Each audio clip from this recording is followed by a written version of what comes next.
Dès la semaine prochaine, nous réunirons à Paris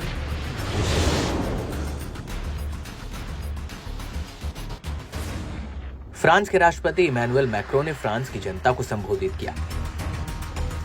इस भाषण की खास बात यह थी कि राष्ट्रपति बनने के बाद शायद ही पहले कभी मैक्रो रूस को लेकर इतना बेचैन, परेशान और आक्रामक दिखे। मैक्रो के निशाने पर रूस था, तो अपने संबोधन में उन्होंने अमेरिकी राष्ट्रपति ट्रंप को आड़े हाथों लिया, तो राष्ट्रपति पुतिन पर भड़ास निकाली। टेलीविजन पर प्रसारित संबोधन में वो यूक्रेन युद्ध और यूक्रेन की मदद से पीछे हटने को लेकर अमेरिका पर बोलते नजर आए। ऐसा लग रहा है कि जैसे जैसे रूस यूक्रेन जंग में यूक्रेन के पीछे हटने के बाद फ्रांस उनकी पोजीशन लेगा, यानी यूरोप में जंग नहीं थमेगी। रूस को यूक्रेन के बाद अगली टक्कर फ्रांस से मिलेगी। दरअसल तेवर यही थे और आजकल यही है मैक्रो के। खैर, मैक्रो ने जो भी कहा उसने दुनिया का ध्यान खींचा। मैक्रो ने कहा कि फ्रांस और यूरोप को रूस से खतरा है। उन्होंने चेतावनी दी कि रूस आक्रामकता की कोई सीमा नहीं है और ये केवल यूक्रेन तक ही सीमित नहीं रहेगी। Et compte tenu de l'évolution des menaces, de cette accélération que je viens de décrire, nous aurons à faire de nouveaux choix budgétaires et des investissements supplémentaires qui sont désormais devenus indispensables. J'ai demandé au gouvernement d'y travailler le plus vite possible.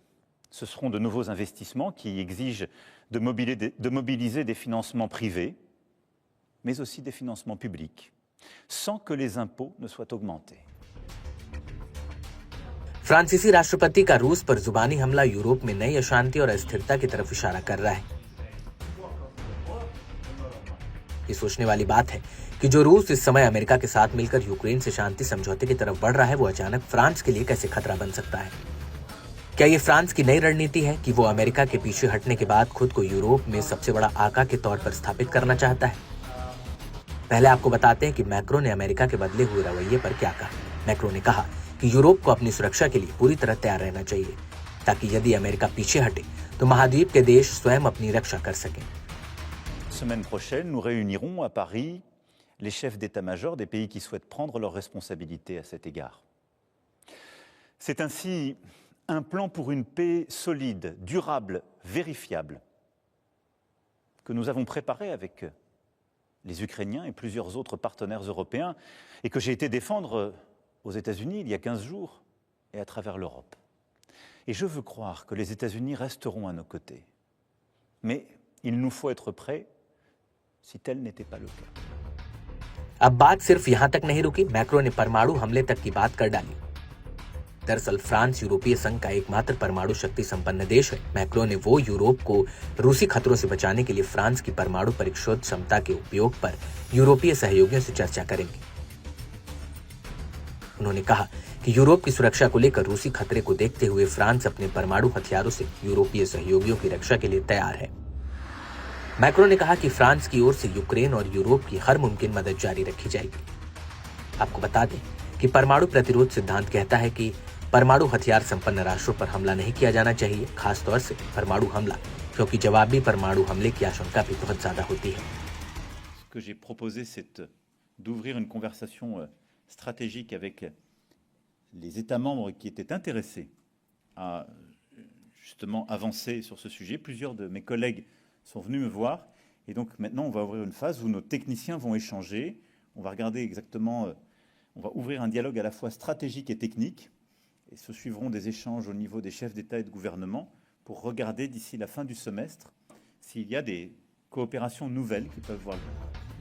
France ने राष्ट्रपति Emmanuel Macron ने घोषणा की कि उनका देश Europe की सुरक्षा के लिए अपने परमाणु हथियारों के इस्तेमाल के जरिए तैयार है। उन्होंने कहा कि फ्रांस की परमाणु शक्ति न केवल राष्ट्रीय रक्षा के लिए बल्कि पूरे यूरोप की स्थिरता सुनिश्चित करने के लिए भी महत्वपूर्ण भूमिका निभाएगी। इसके साथ ही उन्होंने यूरोपीय सहयोगियों के साथ रणनीतिक चर्चा शुरू करने की योजना बनाई है।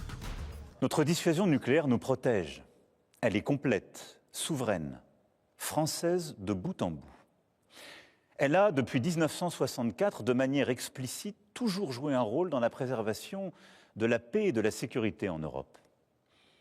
Mais répondant à l'appel historique du futur chancelier allemand, j'ai décidé d'ouvrir le débat stratégique sur la protection par notre dissuasion de nos alliés du continent européen. Quoi qu'il arrive, la décision a toujours été et restera entre les mains du président de la République. आपको बता दें कि Europe में France और Britain दो प्रमुख परमाणु संपन्न राष्ट्र हैं। फ्रांस की परमाणु रणनीति समुद्री और हवाई दोनों माध्यमों पर आधारित है। फ्रांस के राफेल लड़ाकू विमान और परमाणु सक्षम पनडुब्बियां किसी भी इमरजेंसी में हमले के लिए तैयार रहती है। फेडरेशन ऑफ अमेरिकन साइंटिस्ट के अनुसार फ्रांस के पास लगभग 290 परमाणु हथियार हैं, जबकि ब्रिटेन के पास करीब 225 है। जबकि वहीं दुनिया के कुल परमाणु हथियार को लगभग 88% हिस्सा अमेरिका और रूस के पास है। ऐसे में मैक्रो ने साफ कर दिया है कि यूक्रेन के नाम पर यूरोप में असल में मैक्रो कौन सा ट्रम्प कार्ड खेलने वाले हैं। बहरहाल मैक्रो ने ट्रम्प के टैरिफ प्लान पर भी निशाना साधा और कहा कि चीन, कनाडा और मेक्सिको पर टैरिफ लगाने के बाद अब यूरोपीय संघ को भी ऐसे ही फैसलों का सामना करना पड़ सकता है। उन्होंने चेतावनी दी कि इस तरह के फैसले न केवल यूरोप बल्कि अमेरिकी अर्थव्यवस्था के लिए भी नुकसानदायक साबित होंगे। मैक्रो के भाषण से साफ हो गया है कि वो यूक्रेन की आड़ में फ्रांस को तीसरी शक्ति या फिर यूरोपियन यूनियन को तीसरे पावर सेंटर के तौर पर बनाना चाहते हैं, जिसका अगुवा वो खुद बनना चाहते हैं। अगर ऐसा नहीं होता तो वो यूक्रेन को सारी खुफिया जानकारी मुहैया नहीं कराते जो अमेरिका ने बंद की। अमेरिका द्वारा यूक्रेन के साथ खुफिया सूचना साझा करने पर रोक लगाने के बाद ही फ्रांस ने यूक्रेन को हर खुफिया सैन्य जानकारी मुहैया कराना शुरू कर दी।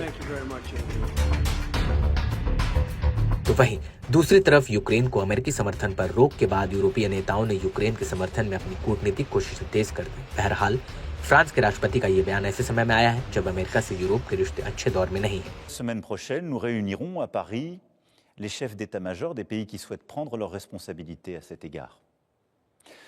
C'est ainsi un plan pour une paix solide, durable, vérifiable que nous avons préparé avec les Ukrainiens et plusieurs autres partenaires européens et que j'ai été défendre aux États-Unis il y a 15 jours et à travers l'Europe. Et je veux croire que les États-Unis resteront à nos côtés. Mais il nous faut être prêts si tel n'était pas le cas. अमेरिकी राष्ट्रपति Donald Trump ने हालिया समय में Ukraine रूस युद्ध समेत कई मामलों पर यूरोप से नाराजगी जताई है और नेटो से बाहर होने के संकेत दिए हैं। ऐसे में फ्रांस एक नई भूमिका निभाने के मूड में आ चुका है।